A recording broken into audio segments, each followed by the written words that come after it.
In the dusty streets of Silver Gulch, a sun-baked town nestled in the heart of Arizona territory, whispers spread like wildfire through the saloons and general stores.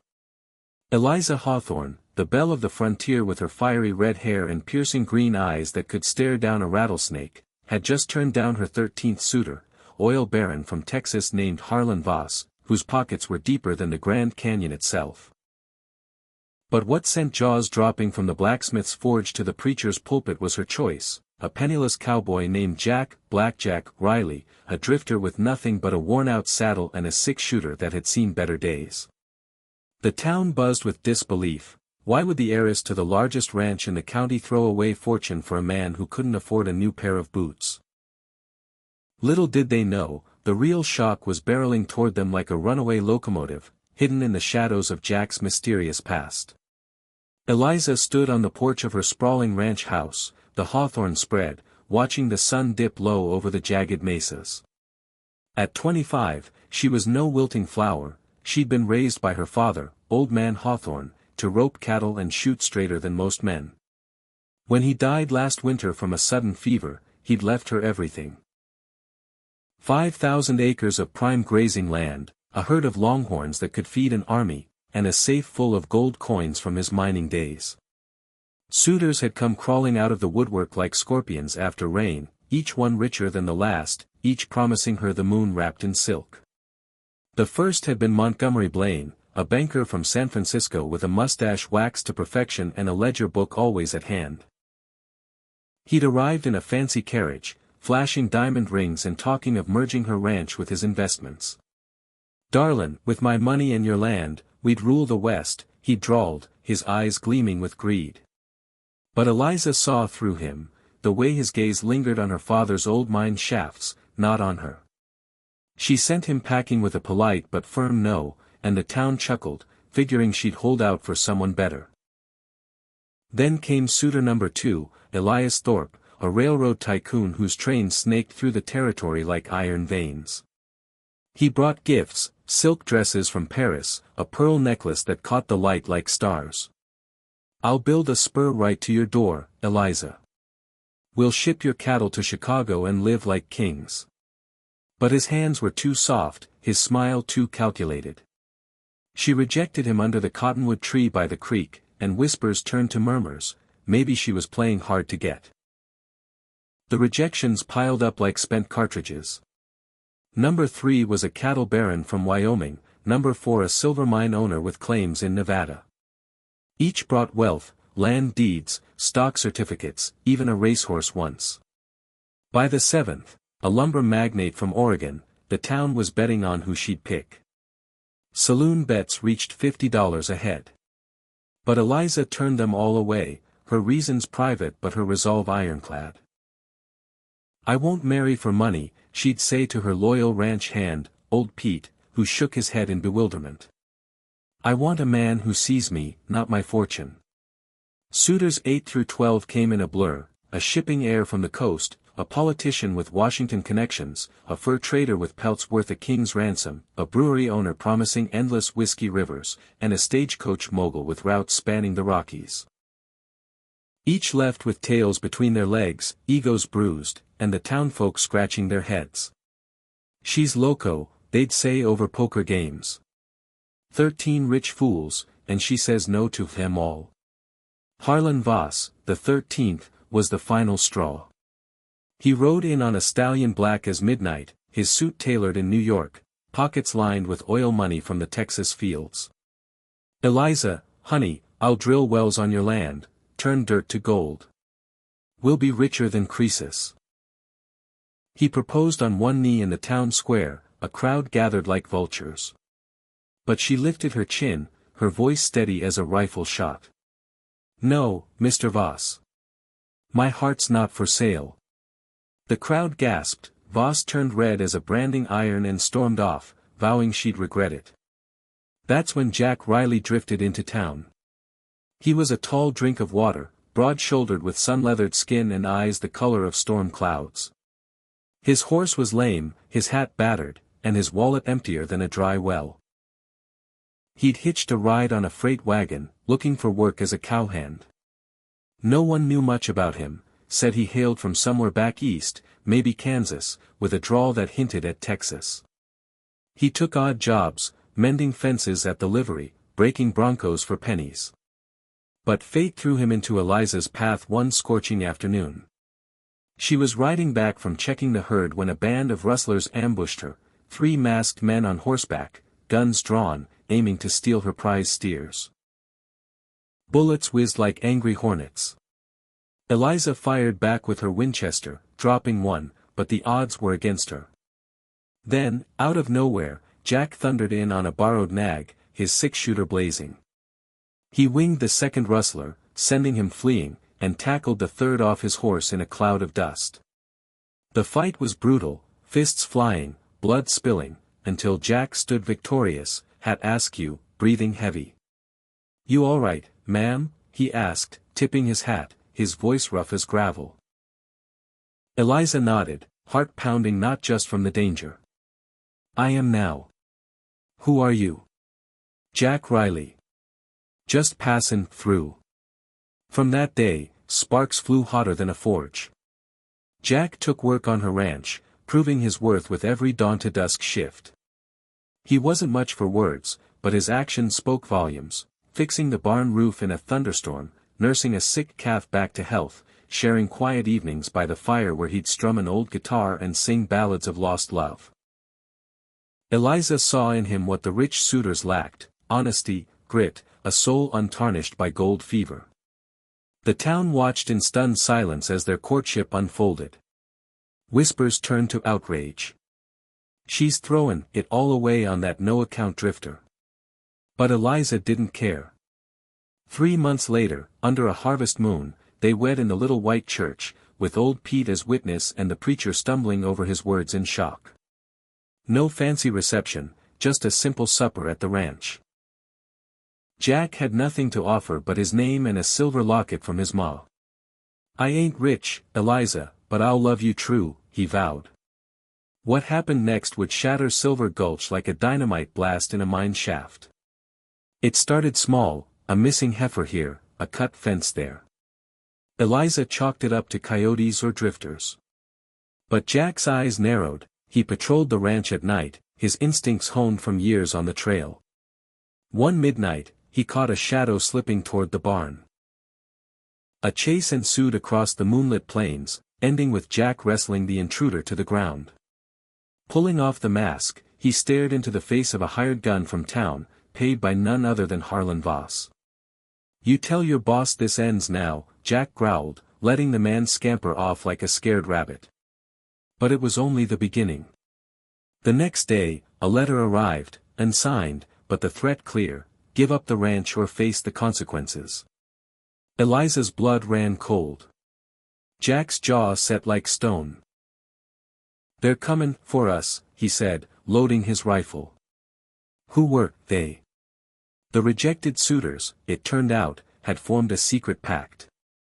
In the back room of the Golden Nugget Saloon, they'd met after Voss's humiliation, pooling their wealth to hire outlaws and schemers. Blaine the banker forged false deeds, Thorpe the railroad man planned to reroute tracks through her land, the others chipped in with bribes and muscle. Their goal: force Eliza out, divvy up the Hawthorne spread, and get revenge on the woman who'd spurned them. Jack uncovered the plot piece by piece. Sneaking into town under cover of darkness, he eavesdropped on their midnight meetings, his broke cowboy facade hiding a sharper mind. But as he dug deeper, a darker secret emerged, one that would rock the town to its core. Jack wasn't who he seemed. Late one night, as thunder rumbled over the mesas, he confessed to Eliza by the flickering lantern light. "I ain't just a drifter, darlin'. My real name's Jacob Riley, and I'm a U.S. Marshal, undercover for 2 years." His voice cracked with the weight of it. "Those suitors. They're part of a bigger ring, smugglers running guns and opium across the border. Your pa stumbled on their operation in his old mine shafts before he died. That's why the fever hit him so sudden, it was poison." Eliza's world spun. "Poison? My father, murdered?" Jack nodded grimly. "I came to Silver Gulch trackin' M. posed as broke to get close. But Fallon, for you, that wasn't part of the plan. The revelation hit like a gut punch. The town had idolized those rich men as pillars of society, but they were vipers in suits. Voss's oil money funded the smuggling, Blaine laundered the profits, Thorpe shipped the contraband on his trains. The other suitors were links in the chain, their proposals a ruse to seize the mine shafts, perfect hideouts for their illicit goods. Suspicion built like a gathering storm. The next shock came at dawn. A posse of outlaws, hired by the suitors, raided the ranch. Gunfire erupted as Jack and Eliza barricaded themselves in the house, bullets splintering wood. Old Pete fell wounded, but Jack fought like a demon, picking off attackers from the windows. "Stay down," he yelled to Eliza, who reloaded rifles with steady hands. They held off the first wave, but reinforcements arrived, led by Voss himself, his face twisted in rage. "You chose wrong, Eliza. That broke fool can't save you now." But Jack had a trick up his sleeve. He'd wired for backup days earlier, using a hidden telegraph line. As the outlaws charged, a thunder of hooves announced the arrival of federal marshals, badges gleaming in the rising sun. The battle turned chaotic, shots ringing, men shouting, dust choking the air. Voss took a bullet to the shoulder, Blaine surrendered with hands high, Thorpe tried to flee but was roped like a steer. In the aftermath, as the marshals rounded up the suitors, the town's shock deepened. Searches of their homes uncovered crates of smuggled goods, ledgers of bribes to local officials, even the sheriff was in on it, pocketing payoffs to look the other way. The preacher, who'd married Eliza and Jack, fainted dead away upon hearing his own cousin, the politician Suitor, was involved. But the ultimate shocker unfolded in the old mine shafts. Jack led a team down into the depths, lanterns casting eerie shadows. There, hidden behind false walls, wasn't just contraband, but a vein of gold richer than Hawthorne had ever dreamed. The Suitors had known about it, discovered it while scouting for smuggling spots. That's why they'd poisoned old man Hawthorne and courted Eliza, to claim the fortune. The town gathered in the square as the marshals hauled out gleaming nuggets. Gasps echoed, fortunes reversed overnight. Eliza, already wealthy, became a legend. But the real twist? Jack, the broke cowboy, revealed his own secret stash, a reward bounty from past cases, enough to buy half the territory. He'd hidden it to maintain his cover, living poor to catch the crooks. Silver Gulch reeled for weeks. Saloon talk shifted from bets to bewilderment. She rejected 13 riches for a marshal in disguise. And uncovered a gold mine to boot. Marriages were questioned, alliances shattered. Voss and his ilk faced the noose or life in Yuma prison, their empires crumbling. Eliza and Jack rode off into a new life, the ranch thriving under honest hands. But the town's shock lingered, a tale told around campfires, how a woman's heart led to the fall of empires, and a broke cowboy turned out to be the richest man of all, in courage, if not coin. Yet whispers persisted, what other secrets lay buried in those hills, waiting to shock again? As the dust settled, another layer peeled back. Old Pete, recovering from his wound, confessed a secret of his own. He'd been Hawthorne's confidant, knowing about the gold but sworn to silence. "Your pa wanted you to find a man worthy, not wealthy," he told Eliza. Jack proved it in the fire. But wait, there was more. During the trial in the county seat, testimony revealed the Suitors' pact wasn't just about greed. They'd planned to use the smuggling profits to fund a private army, aiming to carve out their own territory in the lawless West, seceding from the Union like mini-kings. The politician Suitor had Washington insiders ready to look the other way. The shockwaves reached the Capitol, newspapers blared headlines, "Frontier Heiress foils secession plot." Back in Silver Gulch, folks eyed each other warily. Who else was involved? The blacksmith admitted taking bribes for horseshoes. The general store owner had stored crates unknowingly. Paranoia gripped the town like a vice. Eliza and Jack, now heroes, donated part of the gold to rebuild a new school, a hospital, but suspicion lingered. One night, as they sat on the porch, a rider approached, face hidden in shadow. "Marshal Riley," he said, dismounting. "Word from Washington. The ring's bigger, stretches to Mexico. They want you back under cover." Jack glanced at Eliza, her hand on his. "I'm done hidin'. This is my life now." The rider nodded, but his eyes flickered. "Watch your back. Not all the suitors are caught." Number 12, the fur trader, vanished. Eliza's heart skipped. Was it over? Or just beginning? Months passed, the ranch prospering under golden sunlight. But tension simmered. Strange occurrences, footprints near the mine, whispers in the wind. Then, one fateful evening, as Jack inspected the shafts, a blast echoed, "Dynamite." He emerged coughing, alive but shaken. Sabotage. The culprit? The missing suitor, hiding in the hills with remnants of the gang. A manhunt ensued, Jack leading deputies through canyons slick with danger. Gunfights erupted in narrow passes, echoes amplifying the chaos. In a final showdown atop a mesa, the fur trader cornered Jack, revolver cocked. "You ruined everything. She was mine." But Eliza, riding hard, arrived just in time, her rifle barking. The trader fell, clutching his side. "It's not over," he gasped. "The gold, cursed." Cursed. Superstition or truth?